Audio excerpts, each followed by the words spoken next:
दुनिया को जो मुसलमानों से सबसे बड़ी शिकायत है वो ये है कि इनके दोहरे म्यार क्यों और उन दोहरे म्यारों की वजह से दुनिया इनको मुनाफिक समझ। ये बात सच है कि जितनी गंदी हरकतें हमें नजर आती हैं, सरतन से जुदा, मंदिरों पे हमला, चर्चेस तोड़ देना, बाहर ऊंची ऊंची गला फाड़ फाड़ के अजाने देना, ये मेजोरिटी ऑफ मुसलमान ऐसे नहीं है। लेकिन अगर इनका 1 या 2% भी करें, क्योंकि मुसलमानों की तादाद बहुत ज्यादा है, इसलिए दिखने में ऐसे लगता है जैसे सारे मुसलमान ऐसे हैं। तो मान लिया सारे मुसलमान ऐसे नहीं है। आज मैं आपको मुसलमानों के वो काले कारनामे दिखाऊंगा, अगेन जो हैं तो माइनॉरिटी के, लेकिन मेजॉरिटी इसके ऊपर बात नहीं करती, अपने गिरेबान में नहीं झांकती, जिसकी वजह से पूरी दुनिया में मुसलमानों के खिलाफ जो नफरत है वो बढ़ रही है। पहले हमने देखा इंडिया में हिंदूज रेडिकलाइज हुए, चाइना ने इनके ऊपर सख्त डंडा फेरना शुरू किया। मैं उसको चाइना वाले को मैं सही नहीं कह रहा। म्यांमार में भी मुसलमानों के खिलाफ नफरत फैली, अगेन जो उनके खिलाफ हुआ रोहिंग्या के खिलाफ, मैं उसको फेवर नहीं दे रहा। लेकिन क्या वजह है कि एक कम्युनिटी ऐसी है पूरी दुनिया में जिसके खिलाफ सारी दुनिया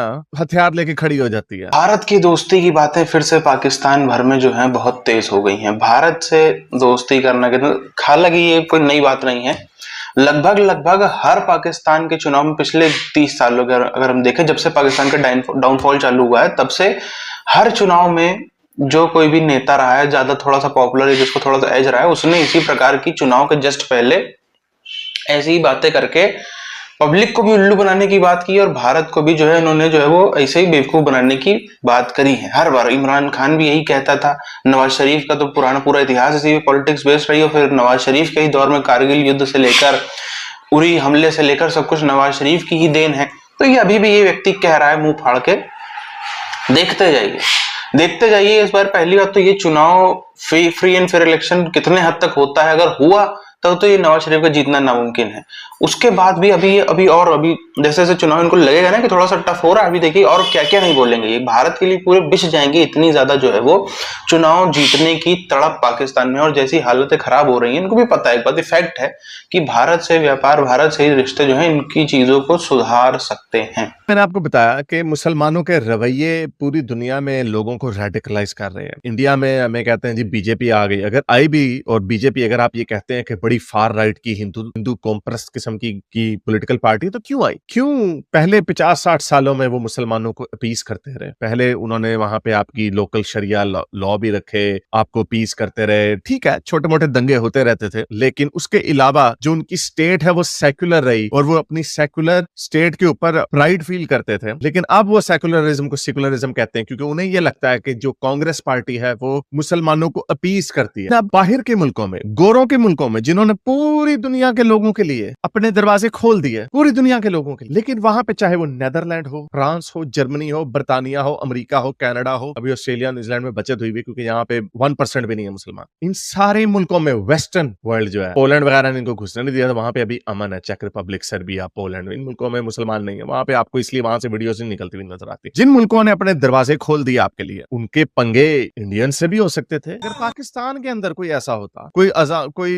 जीसस का गॉस्पेल गा रहा होता, हिम गा रहा होता, या कोई हिंदू भजन गा रहा होता, जब आपके तो टीवी पे आए हिंदू भजन, तो आपका शायद अफरीदी कहता उसने यूं करके टीवी ही तोड़ दिया। तो इमेजिन करें आपके नीले गुंबद में, नारकली में, या क्लिफ्टन मार्केट में, कोई जिना सुपर मार्केट में कोई बाहर हिंदू खड़ा होकर भजन गा रहा हो, आप लोग क्या करेंगे? ये सिविलाइज लोग हैं जिनको आप लोग बड़े रेसिस्ट और पता नहीं क्या क्या गालियां हर वक्त धूसते रहते हैं। किसी गोरे ने कुछ नहीं कहा, लेकिन हाँ, उनके अंदर नफरत जरूर फैल रही है आहिस्ता आहिस्ता। तुम भी मुसलमान हो, तुम्हें भी पता है, हमें भी पता, हम भी मुसलमान। काफर के हार्टलैंड में जाके अल्लाह का नाम लेना, अपने मजहब का नाम बुलंद वाला करना, अंदर से इनको मजा आता है कि देखो हमने काफरों के दरमियान में जाके ये कर दिया।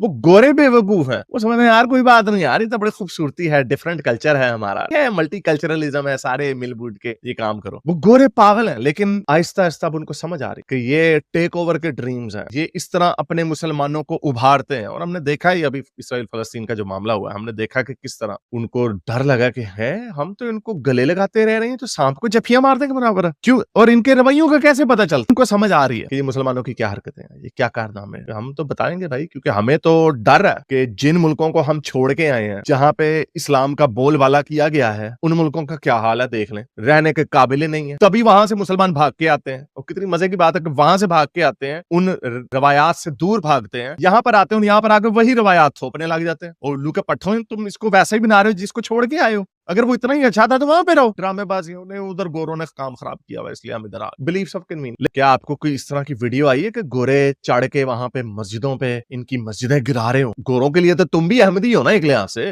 उनके लिए तो तुम भी काफिर हो। उनको तो कोई इंटरेस्ट ना हो कि तुम्हारे क्या अकायद है, क्या मजहब है तुम्हारा, उन्हें तो कोई इंटरेस्ट नहीं। वो कभी इस तरह की हरकतें करते हैं। एक न्यूजीलैंड में वाकया हुआ, पूरी दुनिया ने उनको कंडेम किया और उस बंदे को हमेशा के लिए उम्र कैद दे दी। ये बंदे अभी भी दंदनाते फिर रहे होंगे, बल्कि इन्होंने जाके और मस्जिदें तोड़ी होंगी। जो इसके ऊपर वो जवाब ये देते हैं, हाँ एक छोटा सा तबका है जो इस तरह का है। तो ये मेरे जैसे एक्स मुस्लिम्स क्यों इसके ऊपर शोर मचाते हैं? इनके ये जो सो कॉल्ड मॉडरेट मुसलमान है, ये क्यों नहीं इसके ऊपर शोर मचाते हैं? इनका शोर तो बस उन्हीं के ऊपर होता है। गोरे ने ये कर दिया, गोरे ने वो कर दिया, पियर्स मॉर्गन ने ये हिजाब के ऊपर बात कर दी, हिंदुओं ने। इंडिया वाले अभी भी कहते हैं कि इंडिया में पाकिस्तान से ज्यादा मस्जिदें। मुझे नहीं पता ये वेरीफाइबल है या नहीं है, लेकिन लाखों की तादाद में वहां पे मस्जिदें हैं। तो इसका मतलब इंडिया की अगर वही रेशो हो जो इन्होंने मंदिरों के साथ यहाँ पे किया, एक उन्होंने बाबरी मस्जिद गिराई, गलत किया मेरे साथ, लेकिन अगर वो इस तरह की, जिस तरह इन्होंने सैकड़ों की तादाद में मंदिर गिराए हैं, अगर वहां एक बाबरी मस्जिद पे इतना शोर मचा, तो अगर वो वहां पे इसी के बदले में वहां पे वो उड़ाने लग जाए, इसी की देखा देखी, ये जो यही जो अभी वीडियोस आती हैं, इसको देखा देखी तो चलो जी हमने, मुझे याद है जब बाबरी मस्जिद गिराई थी, हमने वहां पे जैन मंदिर तोड़ दिया था नीले गुंबद के पास लाहौर में। तो अगर उसी की तरह टिट फॉर टैट वो करना शुरू कर दे तो देखो कितना शोर मचाएंगे दुनिया में। कितनी एक साल में 1000 हिंदू लड़कियां उठाई जाती हैं जिनको जबरदस्ती इस्लाम की रोशनी से मालामाल किया जाता है, फिर उनसे शादियां कर ली जाती। तो ये दोहरा म्यार है, मुनाफकत है, क्या कहें इसको। लेकिन मैं आपको इतना बता दूं कि इस तरह का ये जो झूठ के ऊपर बना हुआ निजाम है, ये जो मुनाफकत के ऊपर चलता हुआ निजाम है, ये हमेशा के लिए नहीं चल सकता। इंडिया में रेडिकलाइज हुए हैं हिंदूस, राइट की तरफ उनका शिफ्ट हुआ है, क्योंकि पेंडुलम इसी तरह शिफ्ट करता रहता है। ये बहुत फार लेफ्ट पे जब चला जाता है तो उसको वापस खींचना पड़ता है। इतना आसान नहीं है। सुप्रीम कोर्ट के अंदर जाएगा, अभी वो रवांडा का जो केस है वो उधर से अप्रूव नहीं होगा, लेकिन उसको कानून चेंज करने पड़ेंगे। ट्रंप ने पहले ही कह दिया मैंने आके दोबारा से मुस्लिम ट्रैवल बैन लगा देना। मुस्लिम ट्रैवल, हिंदू ट्रैवल बैन नहीं, चाइनीज ट्रैवल बैन नहीं। हालांकि चाइना से उसका इतना फटा चलता है, बाकियों का कोई ट्रैवल बैन नहीं उसे लगाना, मुसलमानों का लगाना। क्या क्या मसला है कि मुसलमान, ये जो मैंने आपको वीडियो दिखाई है, मगरिब में गले फाड़ फाड़ के लोगों के कान फाड़ देते हैं, और अपने मुल्कों में क्या करते हैं, ये पूरी दुनिया को नजर आ रहा है। रोते रहना, इस्लामोफोबिया, ड्रामेबाजी करते रहना जरूरी नहीं है कि अब इसके ऊपर लोग बिकते रहेंगे। ये होएगा और होता चला जाएगा। पेशाब कर देते हैं वहां पे जाके सुपरमार्केट में, इतने गंदे। मैं तो कुछ वीडियो चला नहीं सकता, इनकी क्या हरकतें। वहां पे उनकी लड़कियों को, छोटी लड़की नजर आती है, कुत्तों की तरह पड़े जाते हैं ऊपर। अगेन मैं ये नहीं कह रहा कि सारे ऐसे हैं, लेकिन प्रॉब्लम ये है कि जो नहीं है उनको तो क्रिटिसाइज करें ना।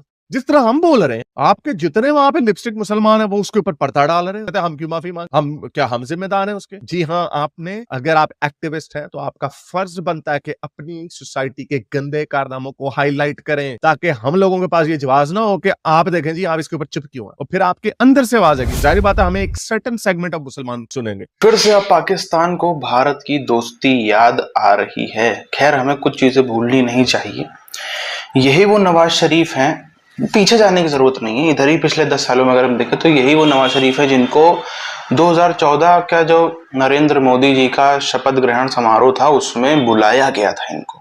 ये साहब आए भी थे, सब कुछ ठीक हुआ। तो फिर उसी 2014 के 2.5 साल बाद, लगभग 2016 के नवंबर दिसंबर की बात है, तब इसी नवाज शरीफ के दौर में भारत के अंदर उरी अटैक हुआ था, जिसके बदले में सर्जिकल स्ट्राइक की गई थी। तो ये चीज कभी भी नहीं भूलनी चाहिए। और पीछे जाइए, कितना पीछे जाएंगे, जब अटल जी ने, यही नवाज शरीफ साहब थे, इन्हीं के दौर में कारगिल हुआ था, इन्हीं के दौर में। ये इस व्यक्ति का इतिहास पुराना रहा है, अभी कोई नई बात नहीं। और ये मेरा कहना नहीं है, मेरा और भारतीय चैनलों को भी आप छोड़ दीजिए, पाकिस्तानी मीडिया चीख चीख चीख पुकार कर करके बोलता है, इनके ऊपर सवाल उठते हैं कि जो नवाज शरीफ खानदान है इसका गांधी परिवार के साथ में बहुत तगड़े कनेक्शन, और कुछ बिजनेस, कुछ व्यापार में ये लोग जॉइंट पार्टनर भी हैं कांग्रेस के कुछ सांसदों, जैसे जिंदल साहब है, नवीन जिंदल साहब, उनके भाई जो हैं, उनके भाई और शरीफ परिवार इनके साथ में विदेशों में बिजनेस चलता है। तो ये एक पुराना इतिहास जो है वो रहा है। पाकिस्तान की जो पीएमएलएन पार्टी है और भारत की कांग्रेस पार्टी, इनके बीच में पुराना, ये मेरे शब्द कतई नहीं है, पाकिस्तानी मीडिया में ये बातें चलती हैं। भारतीय मीडिया की बातें छोड़ दीजिए, लोग कहेंगे कि भाई ये तो जी न्यूज ने बोला, ये इसने बोला, उसने, छोड़ दीजिए सब, पाकिस्तानी मीडिया में ये बातें चलती हैं।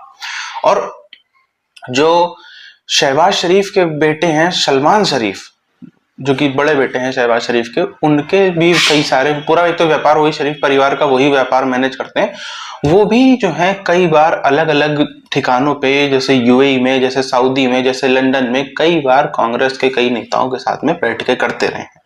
ये पुराना एक जो है ये रिश्ता नाता पुराना रहा है। अब इस दौर में, बीजेपी के दौर में, फिर से जब ये देख रहे हैं कि इनको चुनाव जीतना है, नवाज शरीफ को चुनाव में आना है, हालांकि पब्लिक के साथ तो नहीं जीत पाएंगे, फौज शायद जिता दे, तो अब ये फिर से वो एक सॉफ्ट सेकुलरिज्म और एक सॉफ्ट डिप्लोमेटिक होने का जो है वो रवैया अपना रहे कि हम भारत से दोस्ती करेंगे। क्या क्या क्या इसी व्यक्ति के इतिहास में, कार्यकाल में भारत के साथ में कैसे रिश्ते रहे, सबको पता है।